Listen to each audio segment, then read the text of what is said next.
Siema, witam wszystkich, siema, Bartek z tej strony, kanał Coffee Doctor, witam.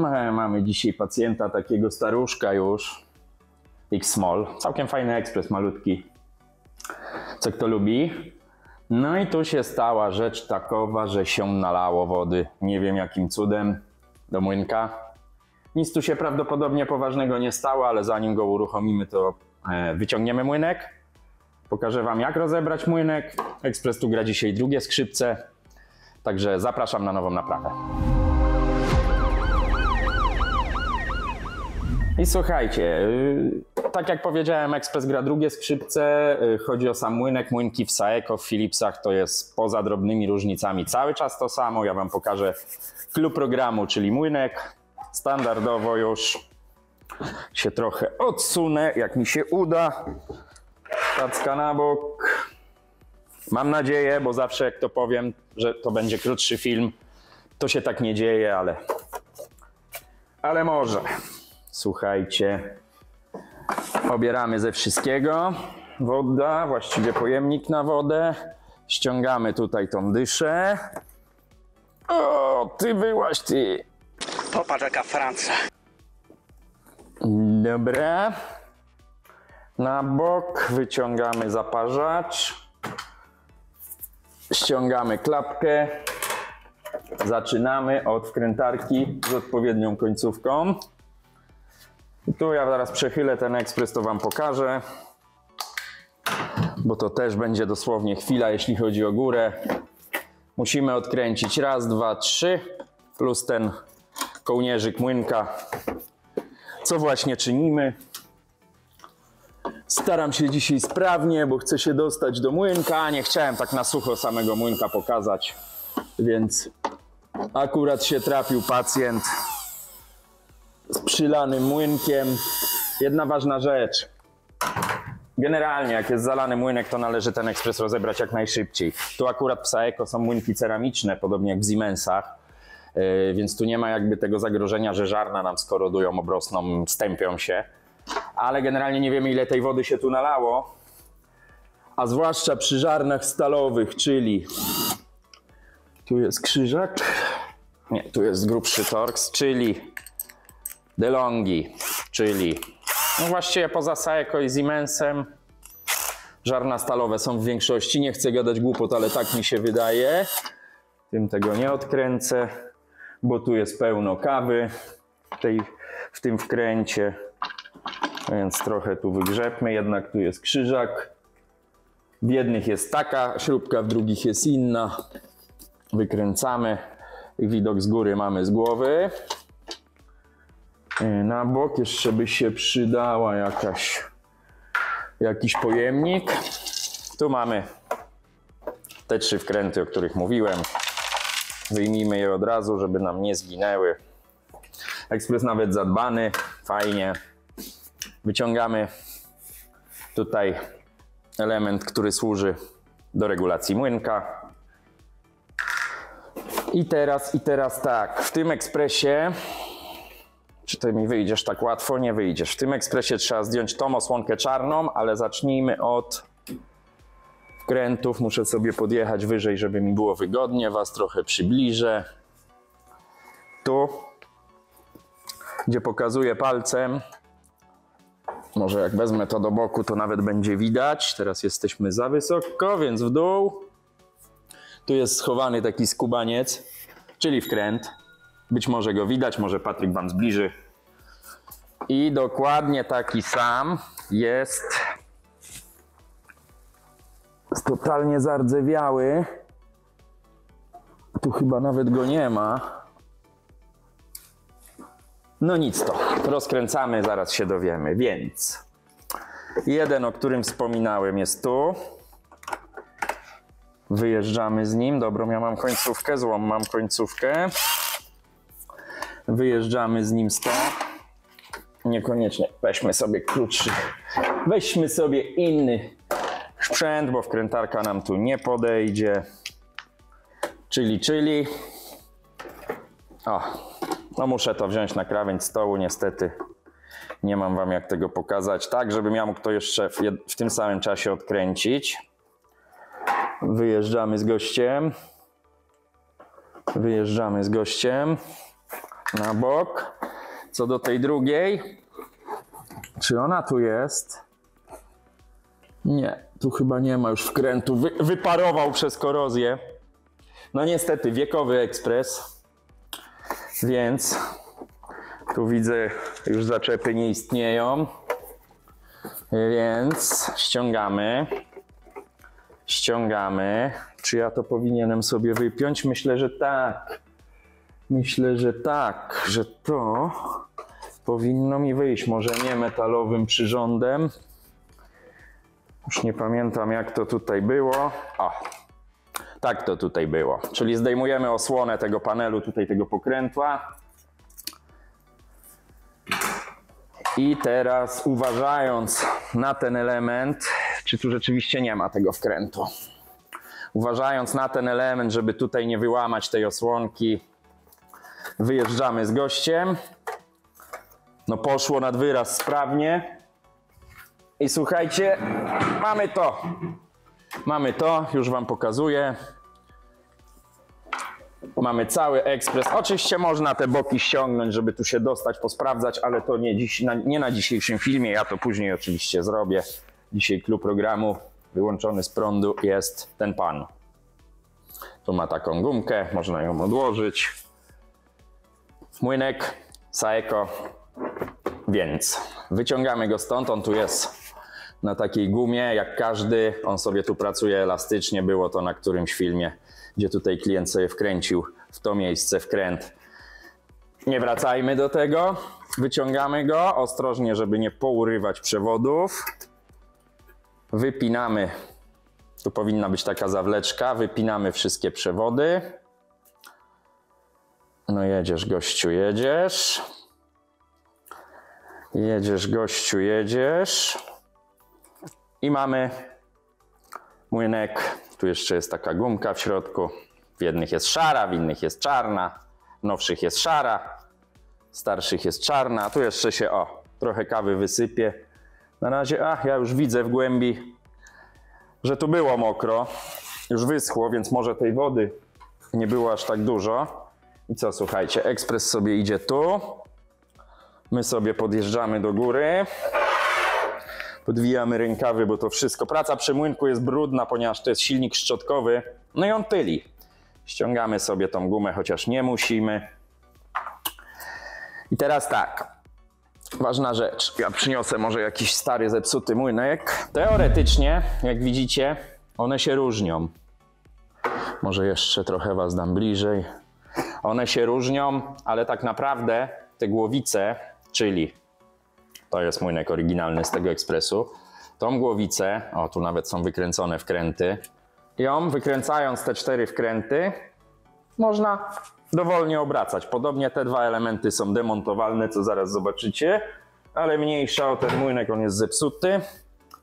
Czyli pierwsza rzecz, tu często jest wkręt taki blokujący, tu go nie ma. Czemu nie wiem, być może, bo ten ekspres ma tyle lat, że no na pewno było coś w nim robione. Tu nie ma wkrętu, jest ucięte, czyli pewnie był zardzewiały. Zobaczcie. No niestety, tu się wkłada wodę, ten wkręt cały czas ma kontakt z wilgocią. Zaczynamy od tego. To jest regulacja, którą przed chwilą wyciągałem. Ona sobie wchodzi tutaj. I regulacja w Saeco, użytkownicy pewnie wiedzą, polega na tym, że w niektórych jest pokrętło, do starszych i nie tylko starszych dodawany jest taki kluczyk w zestawie. Tym kluczykiem zaraz wam pokażę. Żeby przekręcić regulację, jak to żebyście widzieli, może tak, żeby przekręcić regulację trzeba wcisnąć i możemy kręcić. Widzicie? Porusza się to kółko. Oczywiście powinno się to robić na pracującym młynku, dlatego ja tu nie będę tym kręcił. Można to też, żeby zdjąć wysypkę, musimy odkręcić górne żarno. Jak to się robi? Wciskamy tak jak pokazywałem, może pójdzie tu lekko i odkręcamy. Muszę trochę siły użyć, nie wiem czy będziecie to widzieć. I lecimy. I lecimy. I słuchajcie, mamy rozebrane oba żarna. Mamy rozebrany młynek. Pozwólcie, że ja pójdę, a właściwie zróbmy to tu.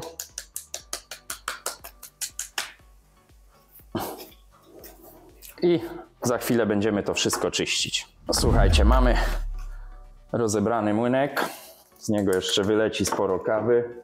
I na czym polega jego wyczyszczenie? Ponieważ tu wilgoci już nie widzę, więc może to było po prostu chlapnięte, ale warto to sprawdzić. Szczotkujemy. Tu żadnych ostrych narzędzi. To też nie musi być tutaj na błysk, słuchajcie, bo to zaraz po jednym zmieleniu kawy będzie tutaj to żarno wyglądało identycznie.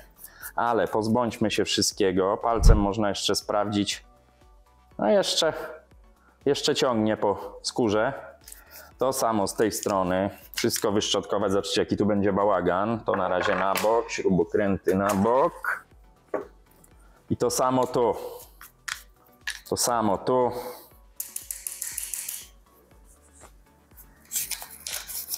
Wszystko dokładnie wyczyścić. Jak widzicie, zaraz tutaj wjadę wichurą. O, wszystko się ładnie wysypuje, czyli tu nie było tragedii ewidentnie. Też powtarzam to wielokrotnie. Tutaj nie chodzi o to, żeby nie było nawet grama kawki, bo to zaraz będziemy mielić, więc to wyczyśćmy to najdokładniej jak się da. Można tu trochę delikatnie, ja mówiłem, że nie ostre narzędzia, ale delikatnie tutaj wzruszyć pomiędzy tymi łopatkami. Tu są takie łopatki, które tą kawę kręcą zmieloną. Delikatnie widzicie, ile jeszcze tego wypada stąd. Na koniec jeszcze tu wjedziemy odkurzaczem, tu sprawdzamy. O, jeszcze się sypie, ale nie jest ten młynek zapchany. W każdym razie i tak trzeba było to sprawdzić. Dobra, słuchajcie, narobię trochę hałasu, bo ta kawa już się unosi wszędzie. Jest chwila dla wichury.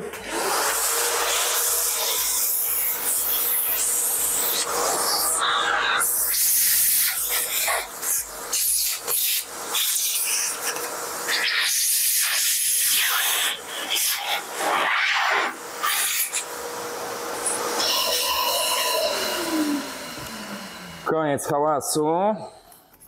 Jeszcze tutaj jakieś złogi są.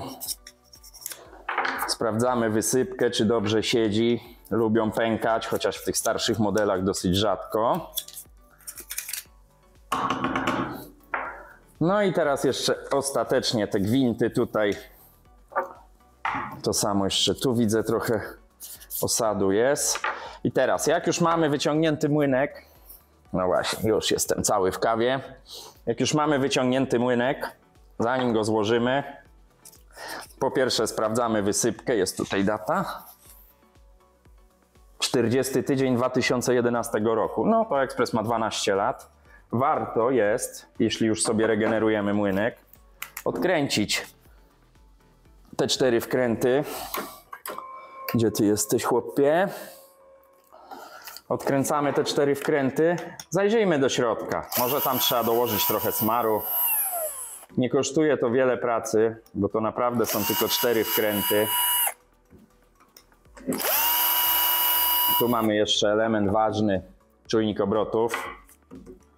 W części Saeco Philipsów jest, w części nie ma, zależy od modelu, w tym akurat jest i bez tego czujnika ten ekspres będzie wywalał błąd młynka. Więc ważne, żeby go tutaj nie rozwalić i żeby, jeśli wymieniacie młynek czy silnik młynka na nowy, to żeby był z tym czujnikiem. I teraz czapa do góry, tego nie kładźcie, ponieważ to jest, jak widzicie, całe w smarze, to dobrze by było tego nie kłaść w tym pyle kawowym, więc ja sobie położę ręcznik. I słuchajcie, tu w zależności, no jest tu trochę już taki to zjełczałe, nadmiar ścieramy, jeszcze się widzicie sypie kawa jak tym kręcę. Nadmiar ścieramy, dokładamy świeżego, też bez przesady. Jakby tą część mamy z głowy. I teraz ta część, tu też widzicie, jest trochę smaru. Też warto ten stary smar zetrzeć, dołożyć świeżego. 5 sekund roboty. A nie zaszkodzi na pewno. I teraz składamy, ten był na prosto. Uważajcie, żeby wam, tu jest taki wiadereczko, to jest taka osłonka, żeby tu się żaden pył nie dostawał. Delikatnie, na prosto, tak jak było. Składamy, wycieramy rękę ze smaru. No i analogicznie. 4 wkręty na swoje miejsca. Na swoje miejsce, na swoje miejsce i na swoje miejsce. Odwracamy bieg, dłuższy sobie weź, będę teraz godzinę celował. Nie, może nie. I tutaj na razie nie dociągamy, żeby to się równo ułożyło. Tu chyba było więcej strachu w tym ekspresie z tą wodą niż prawdziwej wody, bo nawet nie była zbrylona ta kawa, no ale nie odpalajmy. Jak nie jesteśmy pewni, jak widzicie, nie jest to jakaś straszna praca, a w nowszych Saeco z reguły jest jeszcze prościej, nie trzeba aż tyle rozbierać, widzieliście na filmach. To siedzi i teraz słuchajcie, zakładamy czapę. Ona ma siłę. Nie. Co? Mocniejszy. Ona ma tutaj takie uszy. Cały jestem w kawie. No cóż, ona ma takie uszy. Spróbuję. Mam nadzieję, że ostrość złapie. Ona ma... Te górne żarno ma tu ucho i tu ucho. Jedno z nich, dokładnie to, jest szersze.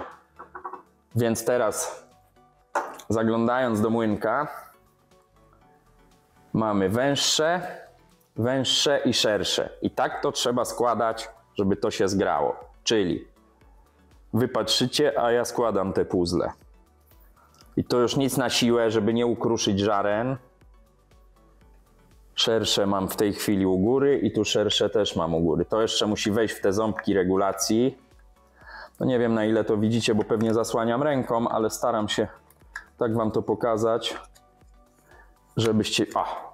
Sprawdzamy, czy w miarę jest to równo i jeśli tak, to teraz odwracamy sytuację, czyli wciskamy regulację. Znacznik, ten biały, to jest fabryczne ustawienie młynka.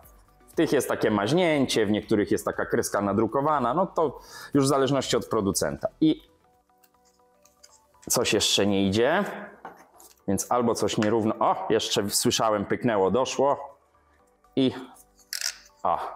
Słyszycie? Skręca się. No i zostawmy na razie na fabrycznej. Regulacja to już jest rzecz drugorzędna. Ja to w tej chwili złożę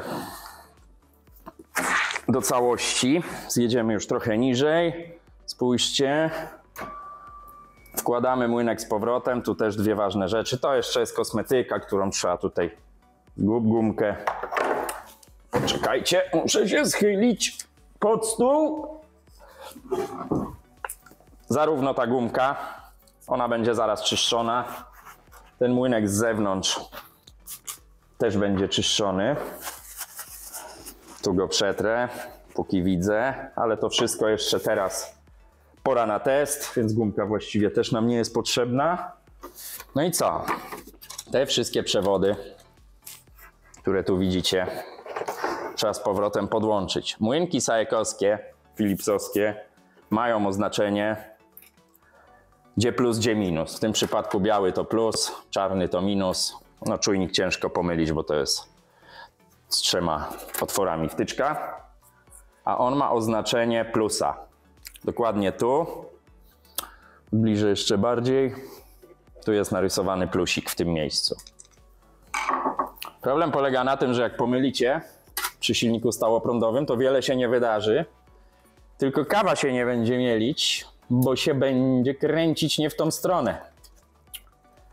Także to też się trafiało w ekspresach, które do mnie trafiały. Panie, młynek kręci, a nie mieli. Najczęściej nie jest to wina odwrotnego podłączenia, bo najczęściej klient nie grzebie w ekspresie, ale bywały i takie przypadki, bo jak to mówią, ile ludzi, tyle pomysłów. Słuchajcie, wtykam. Jeszcze nie wiem, czy dobrze. Uszami do góry. Uszami do góry, panie. No to jak uszami do góry, to wkładaj baranie uszami do góry. Dobra. Układam ten młynek. Przewody, tu jest taka prowadnica.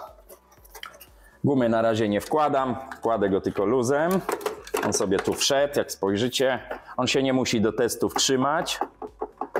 Chodzi o to, żeby teraz odpalić tą maszynę i sprawdzić, czy mieli. A żeby odpalić maszynę, to trzeba włożyć zaparzacz. To najważniejsze. Zamknąć drzwi. Włożyć pojemnik na fusy. Przynieść wody, zaraz wracam. Mamy wodę. No to do kompletu brakuje nam kawy, to na pewno. Może ja włożę tą gumkę, to będzie mi tu lepiej siedział ten młynek. Kawa jest. Tak, wiem, nasypałem do ekspresu, będę go odkurzał. Kawę mamy. No to jeszcze tacka. Tacko, gdzie jesteś? Mamy tackę. No i prąd by się przydał, tylko gdzie jest przewód? Tu jest przewód. I słuchajcie, odpalamy maszynerię. Chyba wyjdzie krótko, jeśli to zadziała. Wszystkie te filmy były długie, czas na trochę krótszy, taki do obiadu. Grzesiu, Co? jem, Co? zupa. Bałagan jak to przy pracy z młynkiem. Tu jest ta gumka, którą potem założę, tu jest druga gumka, którą potem założę. Podłóżmy coś, a może podłóżmy szklankę. Rozwal, chłopie. Trochę tutaj tak ogarnijmy. I tak, w taki sposób możecie wyczyścić każdy młynek sajekowski. Każdy jeden. One tam są wersje silnika V1, V2, ale to jest kosmetyka, to są jakieś tam poprawki wprowadzone. Czy one posłużyły dobrze, czy źle, no to ciężko powiedzieć. Psują się te silniki, czasami się zalewają. No tutaj to powiem wam zagadka, jak klient, mając zbiornik wody tu, zalał młynek, bo no jeśli są, tak jak w Saeco Incanto czy w Saeco Lyryka, że tu macie pojemnik na kawę, a tu pojemnik na wodę, jestem w stanie to zrozumieć, a w biurach to jest notoryczne, że ktoś pomyli. No ale tutaj może coś chlapnęło, może się coś przewróciło, no nie pytałem, nie mam zapisane. Do rzeczy odpalamy, wszystko mamy, do prądu włączony, no to go. It's alive. Nie widzę tych drugich kontrolek, wy je widzicie, więc mi mówcie, co tam się dzieje. Pewnie się grzeje. O, ruszył zaparzacz. No ale to jakby tutaj wiadomo było przynajmniej z zeznań klienta, że ten ekspres działa. Tylko zalany został młynek. Tu są jakieś takie ślady, czy to takiego zaschniętego pyłu. Więc może, no nieważne, trzeba to tak czy siak sprawdzić. Niech on się wypłucze, chłopaczyna. I zobaczymy. Będę to trzymał ręką, bo tutaj nie ma tej gumy mocującej. Więc żeby on mi tu nie wyskoczył na firmę. Czy on jest gotowy? Widzicie? Tak, świeci się zielona dioda. No to robimy może tą większą. Jak pewnie słyszycie mieli, ta pierwsza kawa będzie liczna. Ta pierwsza kawa może nie wyjść albo będzie lura, ponieważ młynek musiał wypełnić wszystkie te swoje kanały tutaj kawą. No bo mu wszystko odkurzyłem, tak? Wszystko mu sprzątnąłem. Trochę dziwnie pompa pracuje, ale nie. Napompowała ciśnienia. Dobra, ta pierwsza kawa to się nie liczy, bo tak jak mówiłem, ona jest w ogóle jakiejś minimalnej ilości fusów zrobiona. Minimalnej ilości kawy. Teraz mamy wypełnione kanały młynka, więc kawa testowa. Ja jeszcze zajrzę do fusów. No tak, sama praktycznie woda, bo tu nie było praktycznie kawy. Wytrzyjmy tu, ja tu włożę ręcznik papierowy, to jest taka fajna metoda, żeby sprawdzić jak wygląda cake, czyli te fusy. taki pro tip, już do Was wracam. Bierzemy ręcznik papierowy na 4, to w zależności od pojemnika. Wkładamy sobie do pojemnika i teraz fusy będą miały miękko przy spadaniu. I jedziemy.